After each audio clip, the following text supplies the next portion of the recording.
ನಮಸ್ಕಾರ ಸ್ನೇಹಿತರೆ, dream one ಲ್ಯಾಬ್ಗೆ ನಿಮ್ಗೆ ಮತ್ತೊಮ್ಮೆ ಸ್ವಾಗತ.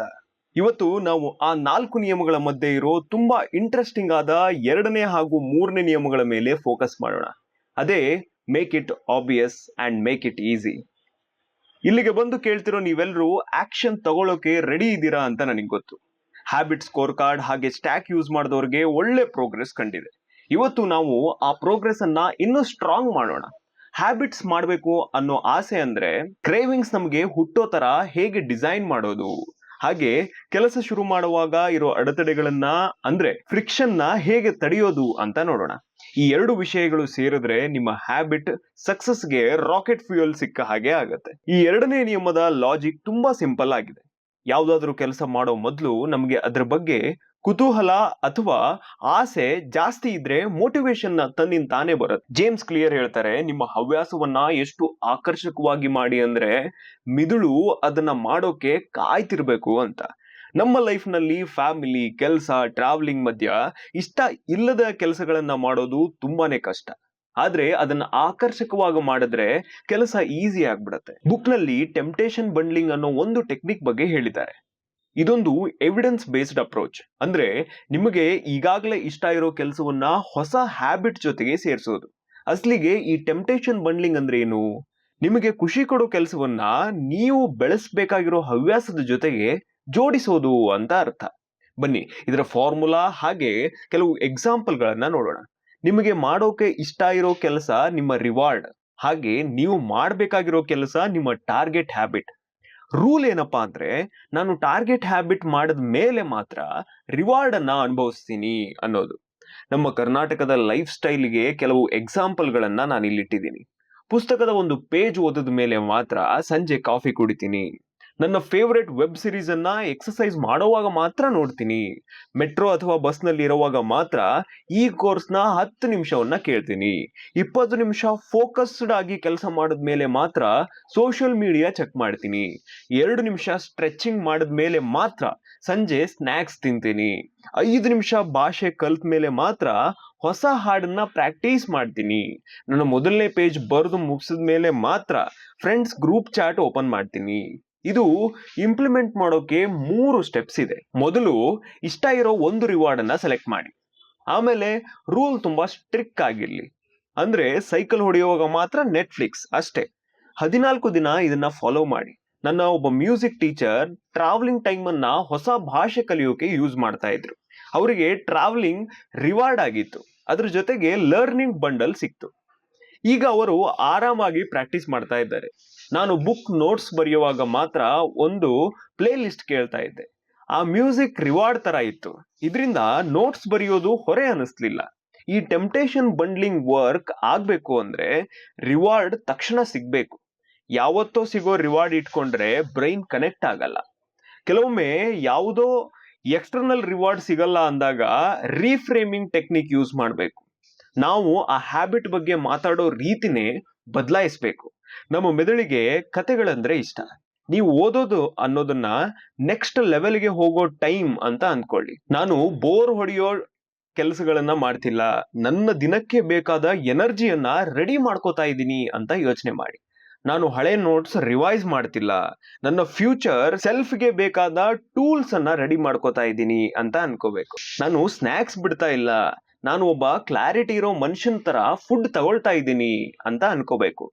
ಒಬ್ಬ ಸೇಲ್ಸ್ ರಿಪ್ರೆಸೆಂಟೇಟಿವ್ ತನ್ನ ಕಾಲ್ಗಳನ್ನ ಡಿಸ್ಕವರಿ ಮಿನಿಟ್ಸ್ ಅಂತ ಕರೆದ ಮೇಲೆ ಅವನಿಗೆ ಕುತೂಹಲ ಬಂತು. ಈ ಸಣ್ಣ ಬದಲಾವಣೆ ಅವನ ಟೆನ್ಷನ್ ಅನ್ನ ಕಡಿಮೆ ಮಾಡ್ತು. ಈಗ ಬರೋಣ 3ನೇ ನಿಯಮಕ್ಕೆ, ಮೇಕ್ ಇಟ್ ಈಸಿ. ಇದು ನಿಮ್ಮ ಎಬಿಲಿಟಿ ಬಗ್ಗೆ. ಯಾವ್ದಾದ್ರೂ ಕೆಲಸ ಮಾಡೋದು ತುಂಬಾ ಈಸಿ ಇದ್ರೆ ಮೋಟಿವೇಶನ್ ಕಡಿಮೆ ಇದ್ರೂ ಅದನ್ನ ಮಾಡಿ ಮುಗಿಸ್ತೀವಿ. ಇದಕ್ಕೆ ಸ್ಟೆಪ್ಸ್ ಕಡಿಮೆ ಮಾಡೋದು, ಆಟೋಮೇಟ್ ಮಾಡೋದು, ಹಾಗೆ ಕೆಲಸ ಶುರು ಮಾಡೋದನ್ನ ಸ್ಟ್ಯಾಂಡರ್ಡ್ ಮಾಡೋದು ಮುಖ್ಯ. ಆ 2 ಮಿನಿಟ್ ರೂಲ್ ಮೊದಲನೇ ಹೆಜ್ಜೆ. ಬನ್ನಿ ಒಂದು ಫ್ರಿಕ್ಷನ್ ಆಡಿಟ್ ಮಾಡೋಣ. ಬರೀ 10 ನಿಮಿಷ ಕೊಡಿ. ನಿಮ್ಮ ಹವ್ಯಾಸದ ದಾರಿಲಿರೋ ಅಡೆತಡೆಗಳನ್ನ ಕ್ಲಿಯರ್ ಮಾಡ್ಬಿಡೋಣ. ಮೊದಲು ಟಾರ್ಗೆಟ್ ಹ್ಯಾಬಿಟ್ ಅನ್ನ ಲಿಸ್ಟ್ ಮಾಡಿ. ಅದನ್ನ ಶುರು ಮಾಡೋಕೆ ನೀವು ಮಾಡಬೇಕಾಗಿರೋ ಪ್ರತಿಯೊಂದು ಸಣ್ಣ ಕೆಲಸವನ್ನ ಬರೀರಿ. ಬಟ್ಟೆ ಚೇಂಜ್ ಮಾಡೋದು, ಬಾಲ್ಕನಿಗೆ ಹೋಗೋದು, ಮ್ಯೂಸಿಕ್ ಸೆಟ್ ಮಾಡೋದು, ಎಕ್ಸೆಟ್ರಾ ಎಕ್ಸೆಟ್ರಾ. ಇದರಲ್ಲಿ ಯಾವ ಸ್ಟೆಪ್ ತುಂಬಾ ಕಷ್ಟ ಅನ್ಸುತ್ತೆ ಅಥವಾ ಯಾವುದರಿಂದ ನೀವು ಕೆಲಸ ಸ್ಕಿಪ್ ಮಾಡ್ತೀರಾ ಮಾರ್ಕ್ ಮಾಡಿ. ಆ ಕಷ್ಟ ಇರೋ ಸ್ಟೆಪ್ಪಿಗೆ ಹೇಗೆ ಸುಲಭ ಮಾಡ್ಬೋದು ಯೋಚನೆ ಮಾಡಿ. ರಾತ್ರಿಯ ಬೆಡ್ ಪಕ್ಕ ಕುರ್ಚಿ ಮೇಲೆ ಜಿಮ್ ಬಟ್ಟೆ ಇಡೋದು, ಹಾಗೆ ಶೂಸ್ ಎದುರಿಗಿಡೋದು, ಫೋನ್ ನಲ್ಲಿ ಪ್ಲೇ ಲಿಸ್ಟ್ ರೆಡಿ ಇಟ್ಟಿರೋದು. ರಿಸಲ್ಟ್ ಅಂದ್ರೆ ಆ 6 ಸ್ಟೆಪ್ ಬಗ್ಗೆ ಬರೀ 3 ಆಯ್ತು. ಕೆಲಸ ಶುರು ಮಾಡೋದು ಈಸಿ. ಒಬ್ಬ ಫ್ರೀಲ್ಯಾನ್ಸರ್ ಇನ್ವಾಯ್ಸ್ ಕಳಿಸೋಕೆ ಸೋಂಬೇರಿತನ ಮಾಡ್ತಿದ್ದ. ಅವನು ಒಂದು ಸಿಂಪಲ್ 1 ಕ್ಲಿಕ್ ಟೆಂಪ್ಲೇಟ್ ರೆಡಿ ಮಾಡ್ಕೊಂಡ. ಈಗ ಇನ್ವಾಯ್ಸ್ ಮಾಡೋಕೆ ಬರೀ 2 ನಿಮಿಷ ಸಾಕು. ಅಡೆತಡೆ ಹೋದ್ಮೇಲೆ ಕೆಲಸ ಕರೆಕ್ಟ್ ಟೈಮ್ಗೆ ನಡೀತಿದೆ. ಇನ್ನೊಂದು ವಿಷಯ ಅಂದ್ರೆ ಆಟೋಮೇಷನ್. ನೀವು ಒಂದು ಸಾರಿ ಸೆಟ್ ಮಾಡಿದ್ರೆ ಸಾಕು, ರಿಸಲ್ಟ್ ಲೈಫ್ ಟೈಮ್ ಸಿಗತ್ತೆ. ಪದೇ ಪದೇ ಮಾಡೋ ಕೆಲಸ ಯಾವುದು ಗುರುತಿಸಿ. ಯಾವ್ದಾದ್ರೂ ಆಪ್ ಅಥವಾ ರಿಮೈಂಡರ್ ಮೂಲಕ ಆಟೋಮೇಟ್ ಮಾಡಿ. ಗೂಗಲ್ ಕ್ಯಾಲೆಂಡರ್ ಯೂಸ್ ಮಾಡಿ, ಎಕ್ಸಾಕ್ಟ್ ಟೈಮ್ ಬ್ಲಾಕ್ ಮಾಡಿ, ರಿಮೈಂಡರ್ ಇಡಿ. ಬಿಲ್ ಪೇ ಮಾಡೋದು ಆಟೋಮೇಟ್ ಮಾಡಿ. ಇದರಿಂದ ಹ್ಯಾಬಿಟ್ ಮಿಸ್ ಆಗಲ್ಲ. ನಾನು ಬರವಣಿಗೆ ಹವ್ಯಾಸವನ್ನ ಹೇಗೆ ಮಾಡ್ತಿದ್ದೀನಿ, ಪ್ರತಿಯೊಂದು ಅಲರ್ಟ್ ಬರುತ್ತೆ. ಸ್ಕ್ರೀನ್ ಮೇಲೆ ಬಂದ ತಕ್ಷಣ ಅದೊಂದು ಮೆಂಟಲ್ ಕಾಂಟ್ರಾಕ್ಟ್ ತರ ಇರುತ್ತೆ. ನಾನು ಸ್ಕಿಪ್ ಮಾಡೋದೇ ಇಲ್ಲ. ಈಗ ನಿಮ್ಮ ಹ್ಯಾಬಿಟ್ಸ್ ಆಕರ್ಷಕವಾಗಿ ಹಾಗೆ ಸುಲಭವಾಗಿ ಮಾಡೋಕೆ 14 ದಿನಗಳ ಪ್ಲಾನ್. ಡೇ 0 ತಯಾರಿ ಅಂದ್ರೆ ಸ್ಕೋರ್ ಕಾರ್ಡ್ ಹಾಗೆ ಫ್ರಿಕ್ಷನ್ ಆಡಿಟ್ ಮುಗಿಸಿ. ಟೆಂಪ್ಟೇಷನ್ ಬಂಡಲ್ ನ ರೆಡಿ ಮಾಡ್ಕೊಳ್ಳಿ. ಮೊದಲನೇ ದಿನ ಬರೀ 2 ನಿಮಿಷದ ಕೆಲಸ ಮಾಡಿ. 2ನೇ ದಿನ ಫ್ರಿಕ್ಷನ್ ಪೂರ್ತಿ ತೆಗೀರಿ. 3ನೇ ದಿನ ಕೆಲಸ ಮುಗಿದ ತಕ್ಷಣ ಟಿಕ್ ಮಾರ್ಕ್ ಹಾಕಿ ಅಥವಾ ಟ್ರೀಟ್ ತಗೊಳ್ಳಿ.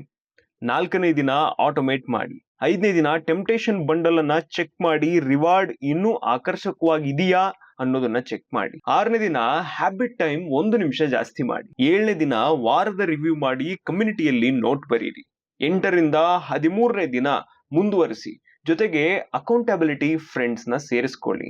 14ನೇ ದಿನ ಸಕ್ಸಸ್ ಅನ್ನ ನೋಡಿ. ಪ್ಲಾನ್ ಫೇಲ್ ಆದ್ರೆ ಈ ಫಿಕ್ಸ್ ಯೂಸ್ ಮಾಡಿ. ಬಂಡಲ್ ವರ್ಕ್ ಆಗ್ತಿಲ್ಲ ಅಂದ್ರೆ ರಿವಾರ್ಡ್ ವೀಕ್ ಇರಬಹುದು. ನಿಜವಾಗಿಯೂ ಖುಷಿ ಕೊಡೋ ರಿವಾರ್ಡ್ ಅನ್ನ ಸೆಲೆಕ್ಟ್ ಮಾಡಿ. ಲೈಫ್ ಬ್ಯುಸಿ ಆದಾಗ ಫ್ರಿಕ್ಷನ್ ಹೆಚ್ಚಾಗಬಹುದು. ತಕ್ಷಣ ಆಡಿಟ್ ಮಾಡಿ. ನನ್ನ ಬೆಸ್ಟ್ ಹ್ಯಾಕ್ ಅಂದ್ರೆ ಆಕರ್ಷಕ ರಿಚುವಲ್ ಪ್ಲಸ್ 1 ಟಚ್ ಸ್ಟಾರ್ಟ್. ಅಂದ್ರೆ ಕೆಲಸ ಶುರು ಮಾಡೋದು ಈಸಿ ಇರಬೇಕು. ಇವತ್ ರಾತ್ರಿ ಟೆಂಪ್ಟೇಷನ್ ಬಂಡಲ್ ಕ್ರಿಯೇಟ್ ಮಾಡಿ. ಅಡೆತಡೆಯನ್ನ ತೆಗೀರಿ. ಆಟೋಮೇಷನ್ ಸೆಟ್ ಮಾಡಿ. ನಿಮ್ಮ ರಿಸಲ್ಟ್ಸ್ ಥ್ರೆಡ್ ನಲ್ಲಿ ಪೋಸ್ಟ್ ಮಾಡಿ. ಇವತ್ತಿನ 3 ಇಂಪಾರ್ಟೆಂಟ್ ವಿಷಯಗಳು. 1, ಆಕರ್ಷಕವಾಗಿ ಮಾಡಿ ಅಂದ್ರೆ ಟೆಂಪ್ಟೇಷನ್ ಬಂಡ್ಲಿಂಗ್ ಹಾಗೆ ರೀಫ್ರೇಮಿಂಗ್. 2ನೇದು ಸುಲಭವಾಗಿ ಮಾಡಿ ಅಂದ್ರೆ ಫ್ರಿಕ್ಷನ್ ನ ತೆಗೀರಿ. 3, 2 ಸೇರಿಸಿ ಆಕರ್ಷಕ ಪ್ಲಸ್ ಸುಲಭ ಅಂದ್ರೆ ಕನ್ಸಿಸ್ಟೆನ್ಸಿ. ಮುಂದಿನ ಎಪಿಸೋಡ್ ತುಂಬಾ ಸ್ಪೆಷಲ್ ಆಗಿದೆ. ಅಲ್ಲಿ ಹ್ಯಾಬಿಟ್ಸ್ಗೆ ಸ್ಯಾಟಿಸ್ಫ್ಯಾಕ್ಷನ್ ತರೋದನ್ನ ನೋಡೋಣ. ಈ ಎಪಿಸೋಡ್ ಇಷ್ಟ ಆಗಿದ್ರೆ ಕಮ್ಯುನಿಟಿಯಲ್ಲಿ ಟಿಪ್ ಗಳನ್ನ ಶೇರ್ ಮಾಡಿ. ನಾನು ನಿಮ್ಮ ಡ್ರೀಮ್ ಒನ್ ಲ್ಯಾಬ್ ನಿಂದ ನಾನು ಹೋಗ್ಬರ್ತೀನಿ. ನಮಸ್ಕಾರ. ಮತ್ತೆ ಸಿಗೋಣ ಎಪಿಸೋಡ್ 5ರಲ್ಲಿ. ಸಣ್ಣ ಬದಲಾವಣೆ ಲೈಫ್ ಅನ್ನ ದೊಡ್ಡ ಮಟ್ಟದಲ್ಲಿ ಇಂಪ್ರೂವ್ ಮಾಡುತ್ತೆ. Take care. Have a good day.